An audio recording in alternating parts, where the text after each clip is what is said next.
अल्लाह के प्यारे नबी हज़रत मोहम्मद रसूलुल्लाह सल्लल्लाहु अलैहि वसल्लम मदीना मुनव्वरा में बाजार से गुजर रहे थे।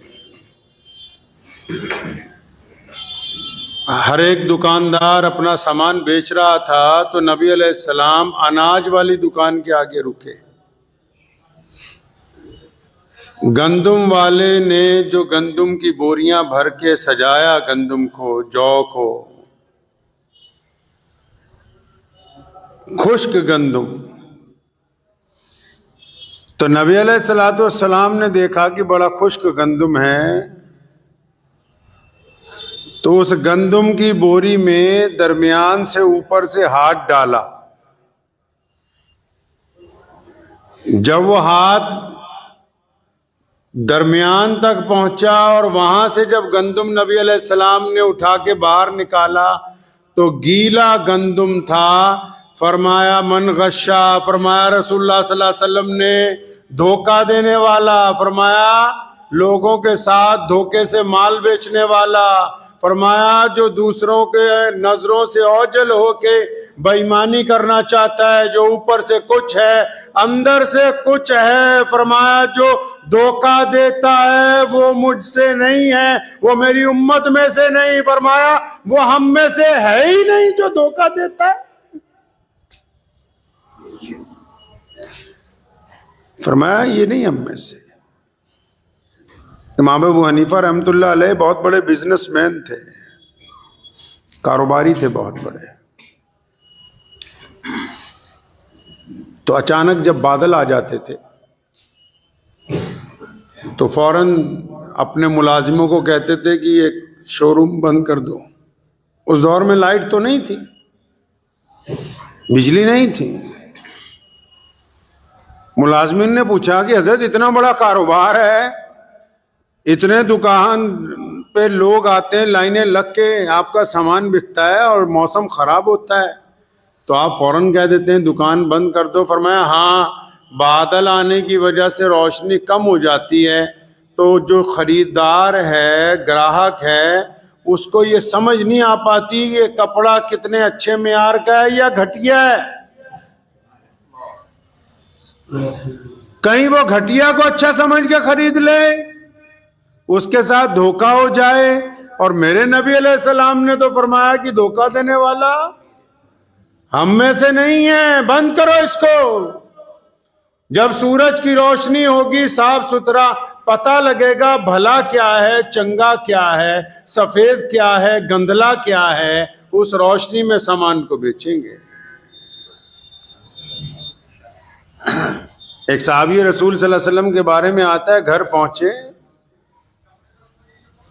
कारोबार करते थे जानवरों का, तो पूछा वो ऊँटनी कहाँ गई जो हमने यहाँ अलग से बांधी थी, बीमार है। तो नौकर ने बड़ी खुशी के साथ उनके आगे दिनार रखे कई सौ की, जनाब वो तो मैंने बड़ी महारत के साथ बेच दी। फरमाया अच्छा, उसको बताया था कि ये बीमार है, ये दौड़ नहीं सकती? कि नहीं नहीं ये तो नहीं बताया। बड़ों उससे पूछा था लेनी किस लिए है? ज़िबा करने के लिए लेनी है, सफर करने के लिए लेनी है, हल जोतने के लिए लेनी है, बाग में काम करने लगाना है? कहिए ये भी नहीं पूछा। अपने नौकर का हाथ पकड़ा, उस सड़क पर चल पड़े, उस सिमत चल पड़े जिस तरफ से खरीदार आया था। कई मील का सफर करके वो मिल गया, उसे पकड़ा, उसे बताया मेरे मुलाजिम ने गलत बयानी कर दी मेरे भाई, ये सामान में तो दाग लगा हुआ है। हाँ, खुद सुना मेरे नबी अलैहिस्सलाम ने फरमाया धोखा देने वाला हम में से है नहीं।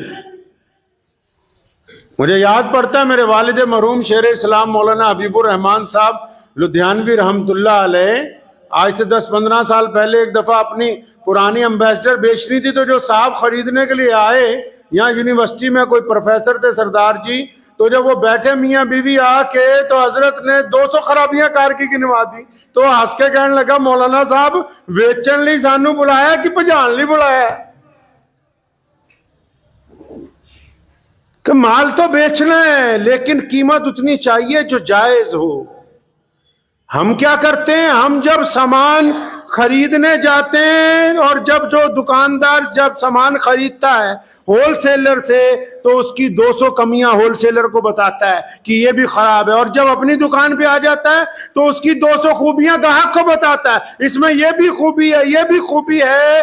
तो झूठ बोलकर जो काम किया, और याद रखो जिसको धोखा देते हो,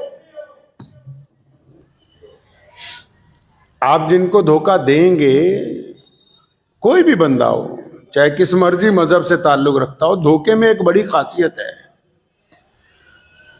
किसी को आपने धोखा दिया तो जो बंदा धोखा खाएगा वो 1 दिन 2 दिन 3 दिन 5 दिन 1 महीना 2 महीना परेशान रहेगा, आखिर धोखे में से निकल जाएगा, फिर तरक्की के रास्ते पर लगेगा।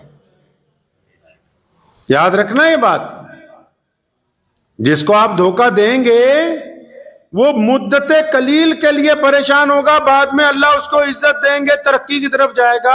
लेकिन जो धोखा देने वाला है, ये धोखा घूम फिर के सारी दुनिया से वापस उसके माथे पे आके टकरेगा, बाद में उसकी चौखट पे आके लगेगा, और ऐसे मौके पे इसको धोखा मिलेगा जब ये सोचता होगा कि अब तो सारे काम बन गए। धोखा जो है अपनी मंजिल पे वापस आता है,